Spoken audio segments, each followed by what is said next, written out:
Saudações, queridos! Hoje nós vamos começar uma jornada juntos na carta de Paulo aos Colossenses. Essa carta que tem uma cristologia tão maravilhosa, uma teologia tão maravilhosa, que mescla tão bem a teologia e a prática, uma das cartas mais bonitas do apóstolo Paulo, e eu estou bastante animado para a gente fazer esse aprofundamento juntos aqui na carta aos Colossenses. Eu creio que no fim dessa jornada nós vamos ter uma experiência muito rica e ter entendido a carta de Paulo muito bem.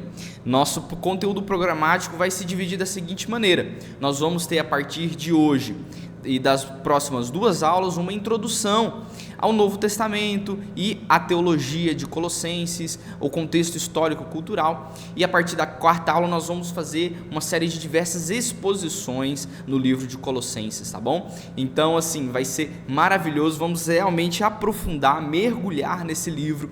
Eu estou bastante animado para começar com vocês, tá bom? Então vamos lá, a nossa primeira aula de hoje é para falar sobre o contexto histórico, cultural ali da carta aos Colossenses. Como vocês podem ver, essa carta foi escrita ali entre o ano 60 e o ano 63 depois de Cristo, pelo apóstolo Paulo, enquanto ele estava em uma prisão, provavelmente de Roma, mas eu vou dar mais detalhes sobre o contexto da escrita de Paulo um pouco mais para frente.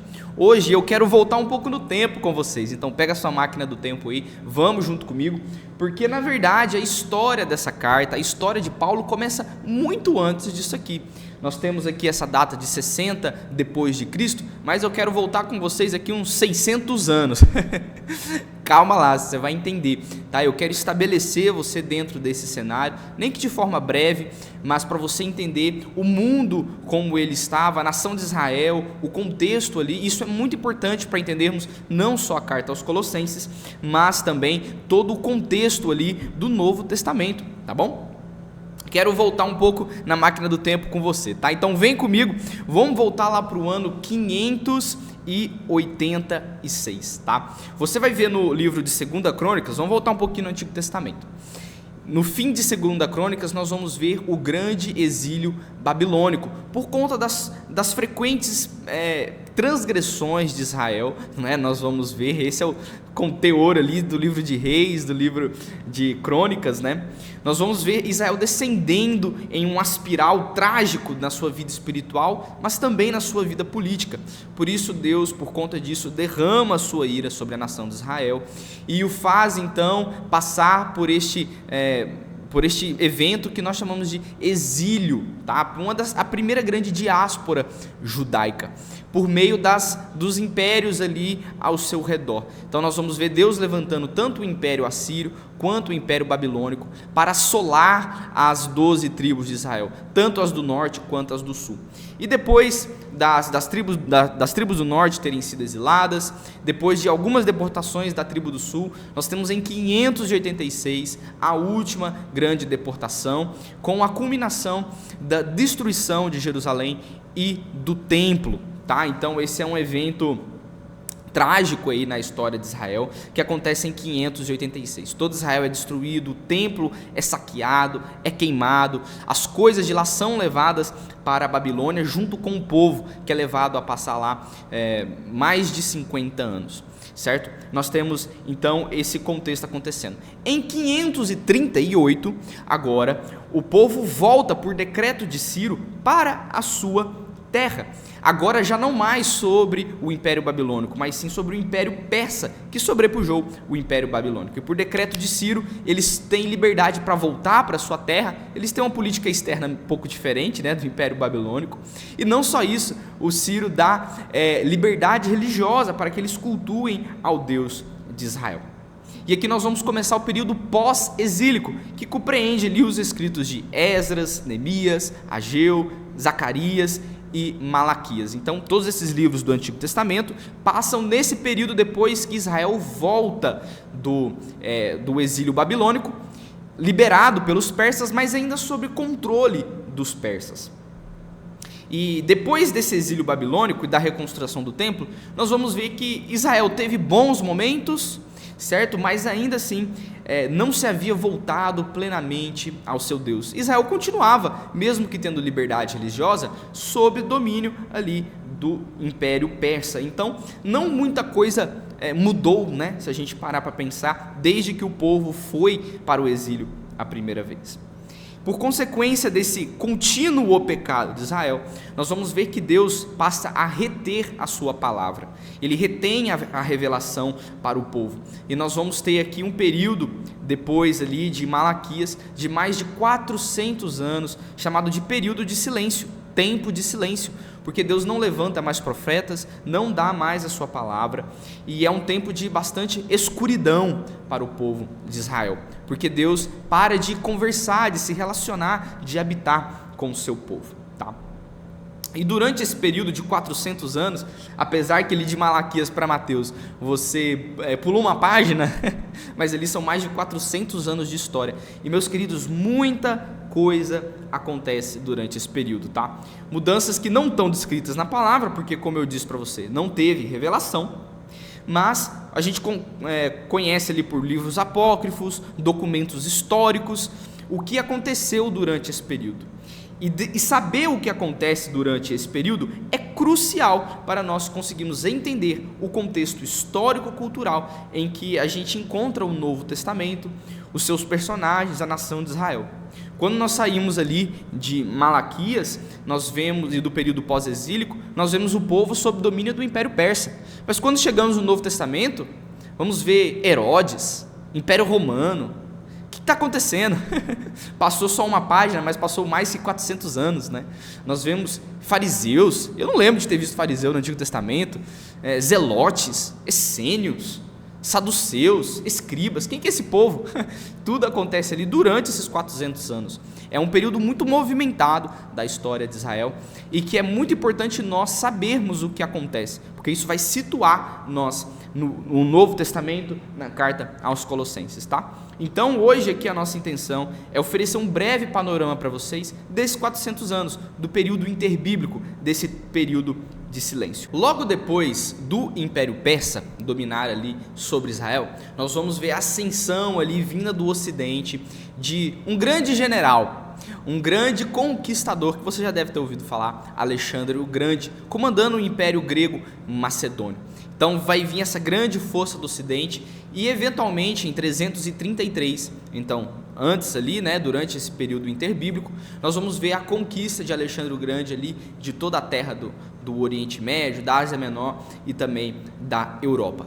Contudo, Alexandre o Grande, ele morre muito cedo, O que acontece então é que o seu governo é dividido entre os seus 4 generais durante esse tempo.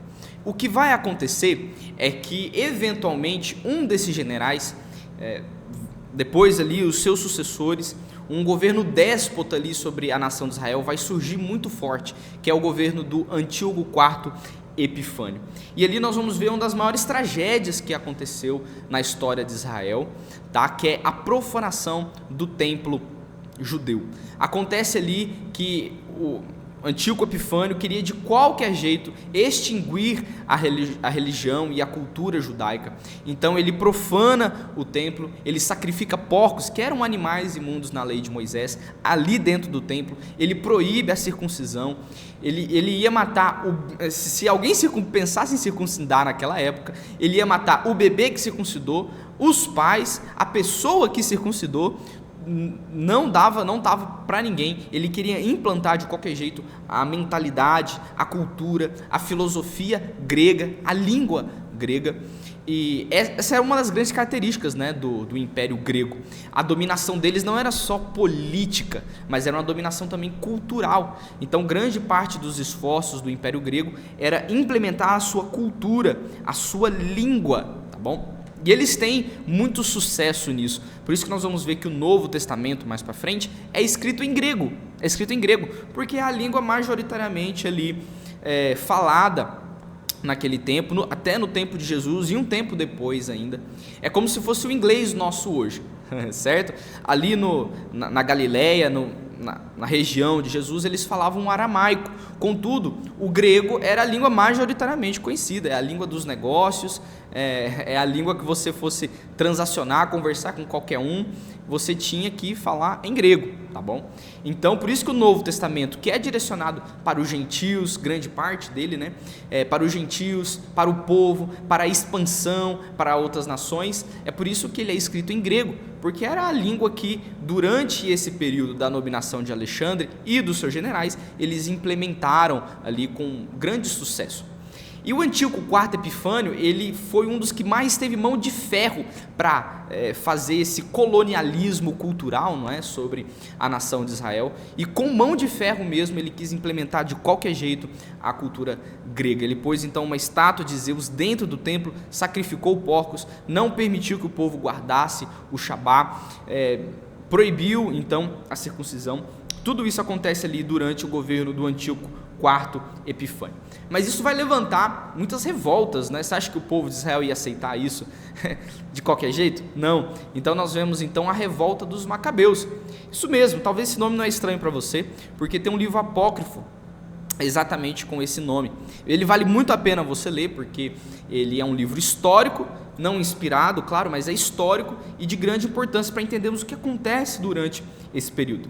Então nós vamos ter a revolta dos Macabeus ali, que então conseguem de fato usurpar esse governo déspota ali de Antíoco e os seus sucessores, e nós vamos ter até que um tempo relativo ali de paz, por volta dos anos 200, anos 100 antes de Cristo, tá? Ali com os asmoneus, que são os descendentes dos Macabeus. E esse tempo ali o próprio povo governa sobre a sua nação, com as suas peculiaridades, não é? Mas tem certo tempo de paz. Até que no ano de 63, então veja, 100 anos antes da carta aos Colossenses, nós vamos ver Pompeu, o general Pompeu, finalmente, agora de novo, o império vindo do ocidente, dominando e instaurando então o ascendente império romano, contra o já decadente Império Grego. Depois que Alexandre dividiu o seu reinado para os seus 4 generais, né, depois da sua morte, o Império Grego nunca mais foi o mesmo. Nós vamos ver uma queda ali do Império Grego e a ascensão do Império Romano, que em 63 agora nós vamos ver Pompeu definindo ali a sua dominação. Ele invade a terra de Israel, a hoje conhecida como Palestina, não é? E finalmente ali naquela região instaura o Império Romano, que é o império que nós vamos ver aqui durante o Novo Testamento, durante a carta aos Colossenses, que atualmente é o grande dominador de Israel, tá bom? Então, essa mais ou menos é a origem do Império Romano. E durante esse tempo que eu falei para vocês, que Israel passa de uma mão para outra, né, dominado por uma mão para outra, governos déspotas, tempos de paz, tempos de luta, perseguição, é que nós vamos ver também o nascimento dos diversos grupos sincretistas, diversos grupos sectários, como os fariseus, os saduceus, os essênios, os zelotes. Então, esses grupos no Novo Testamento surgem desse contexto que nós vamos ver aqui no período interbíblico, tá? Os fariseus, por exemplo, que são um dos grupos das seitas que ganham mais destaque no Novo Testamento, tem exatamente essa origem. Ali durante o governo dos asmoneus, nós vamos ver que eles muitos divergiam de como a lei mosaica era aplicada, porque ali na terra de Israel a cultura grega entrou bastante. Então nós vamos ver judeus helenizados, né? Helenizados quer dizer se tornando gregos, né? Se tornando gregos. Nós vamos ver muito sincretismo religioso, muita mistura de povos, de religião, a lei perdendo força, a lei nem sendo observada direito pelos próprios judeus. E durante esse período, nesse contexto, é que nasce o grupo dos fariseus, a seita dos fariseus, que então visavam guardar de uma forma mais pura a lei judaica, e é por isso que radicalizam tanto, não é? Porque talvez estavam num contexto em que muitos já não guardavam a lei direito. O próprio governo ali, asmoneu, misturou, né, a função do sacerdote e do rei. Nós vimos muito sincretismo religioso, muita helenização, exatamente isso estava acontecendo. O povo então estava se misturando e perdendo a sua identidade. Então nós vamos ver muitos grupos se radicalizando, inclusive o nascimento aí do grupo dos fariseus, que se consideravam então descendentes do grande sumo sacerdote Zadok, então os dignos de carregar o ofício do sumo sacerdócio. Então eles se radicalizam, né? Nós temos ali basicamente esse contexto. Os zelotes são outro grupo também radical, mas esses não estão no sentido religioso quanto dos fariseus, mas no sentido político, no sentido militar, não é? Porque Israel passa então de dominação para dominação, não é? Entre os impérios ali. Nós vamos ver que surge um grupo, então, que de qualquer forma, pela arma, quer então derrubar o Império Romano, o Império Grego. Nós vamos ver que é mais ou menos esse o contexto também do surgimento dos zelotes, e assim por diante, dos essênios, dos saduceus, não é? Vale um estudo, pessoal, meticuloso desse tempo interbíblico, tá? Isso que eu estou fazendo com vocês é só um panorama bem geralzão, tá? Para a gente entender, mas vale você aprofundar, pesquisar sobre esse momento. Bíblias de estudo, normalmente entre Malaquias e Mateus, eles têm ali toda uma historicidade do período interbíblico, vale a pena você buscar, tá bom? Como falei para vocês, esse período dos 400 anos ali de Israel, né, do período interbíblico ali, foi um período de grande sofrimento, como vocês viram, grande perseguição, grande dominação sobre o povo judeu. Por conta disso, nós vamos ver acontecendo diversas diásporas judaicas. As pessoas sempre forçadas, muitas vezes forçadas, a sair da sua terra natal. Isso começou lá em 586, em 607 a.C., mas continuou acontecendo, tá? Até porque nós vamos ver que não só o povo de Israel saiu, mas muitos povos foram tragos para dentro de Israel para se misturarem ali. Foi o caso dos samaritanos. Isso, os samaritanos que a gente vê no Antigo Testamento, particularmente a mulher samaritana lá, no Novo Testamento, né? Particularmente a mulher samaritana lá em João 4. Qual é a origem desse povo e por que eles se odeiam tanto, né? Isso aconteceu nos anos 600 antes de Cristo, tá? Quando o Império Assírio, ele então exila as tribos do norte, mas traz para a terra de Canaã ali, onde estava a tribo do norte, outros povos que eles dominavam. Então a intenção deles era realmente matar, não só literalmente, mas matar a cultura também, matar a língua, a religião daquele povo. Então eles trouxeram outros povos para colonizar aquela terra. Então a gente vai ver uma mistureba muito grande ali de religião pagã com a religião judaica naquele povo, de forma que os que restaram, os judeus que restaram, particularmente da tribo do sul, veem aqueles povos forasteiros, externos, colocados à força ali pelo Império Assírio na sua terra, vê eles com muito maus olhos. Isso começa a gerar um preconceito contra os samaritanos muito grande, tá? É por isso que eles se odeiam tanto, porque eles se tornam inimigos ali, eles são símbolo da dominação assíria, do pecado deles, ali na cara deles, né? Então, essa animosidade entre Israel, entre o judeu e o samaritano com o judeu, advém desde aquele período do ano ali 650 a.C., mais ou menos essa época. Então nós vamos ver um contexto ali onde o povo se misturou muito, houve muito sincretismo religioso, a língua falada ali não era só mais, né, o hebraico, o aramaico, mas, como eu falei, o grego. Então nós temos esse contexto muito terrível, né? Eu falei para vocês do governo déspota de Antíoco IV Epifânio, e por conta disso, dessa perseguição ferrenha, em muitos momentos que Israel teve, eles foram obrigados a sair da sua terra, tá bom? E aqui começam as diversas diásporas judaicas, né? Desde 586, passando ali por Antíoco Epifânio, no ano mais ou menos por volta do ano 150 a.C., tá? O pessoal saindo. Depois vem o governo do Império Romano com Pompeu em 63, e se torna muitas vezes ali um lugar inabitável, que você não conseguia exercer a sua liberdade religiosa, o seu comércio, tá? Além disso, muitos judeus, quando Ciro falou para eles voltarem, tá? Em 538, muitos nem sequer voltaram, porque já estavam estabelecidos lá na terra, já criaram família, já criaram negócios, já criaram laços, já aprenderam a língua, a cultura. Ou seja, desde esse grande exílio em 586, teve gente que nem voltou, teve povo de fora colocado na terra, e pela contínua perseguição e dominação, teve muitos que continuaram saindo, tá? É por isso que ao longo da história nós vamos ver grandes colônias judaicas ao longo de todo o mundo, porque eles sempre foram forçados a sair da sua terra. Grande parte disso continua acontecendo mesmo depois dos tempos bíblicos, né? Uma grande que a gente relembra num período mais recente é a Segunda Guerra Mundial. Então, isso foi grande parte da história do povo de Israel, ter que fugir da sua terra, ter que sair da sua terra. Muitos porque quiseram mesmo, e muitos porque foram obrigados, né?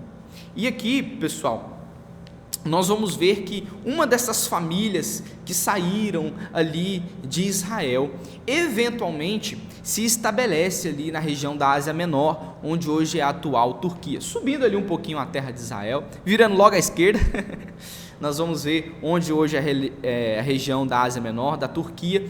Uma dessas famílias se estabelece ali em Tarso, tá? Tarso ali, que é uma região que não é em Israel, é uma região ali da província da Sicília, Império Romano, uma região gentílica, e uma dessas famílias se estabelece lá, que depois de muito tempo nós vamos ver que eventualmente descende então a família do apóstolo Paulo, que é onde o apóstolo Paulo ele é nascido em Tarso, da Sicília, e criado em Jerusalém, mas ele não nasceu em Jerusalém, ele nasce em Tarso, de uma família descendente de judeus, que provavelmente, de entre algumas dessas diásporas, então sucedeu que teve que sair da sua terra e habitar em uma terra gentílica.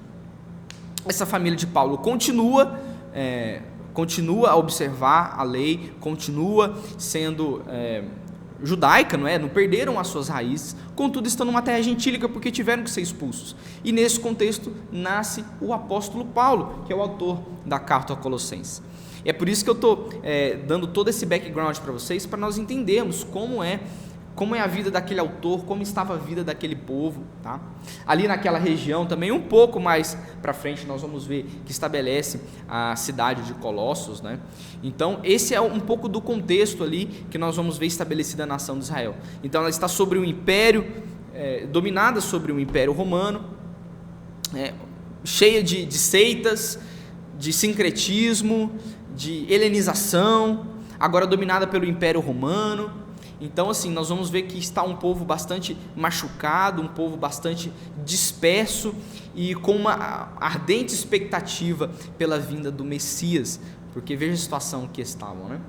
E esse Messias veio. Nós vamos ver que o relato do Novo Testamento diz que Jesus é esse Messias. Embora desprezado pelos judeus, ele morreu e ressuscitou dos mortos e foi exaltado como o Senhor, o grande Rei do universo, a quem todas as coisas estão sob os seus pés. Nele tudo subsiste. Esse é o relato que nós vemos dito por Paulo ali na introdução à carta aos Colossenses. Jesus é o Messias, Jesus é o Rei de Israel, não só de Israel, mas do mundo todo, e é nesse contexto que nós vamos ver que se encontra a carta aos Colossenses, e de onde é a origem do apóstolo Paulo.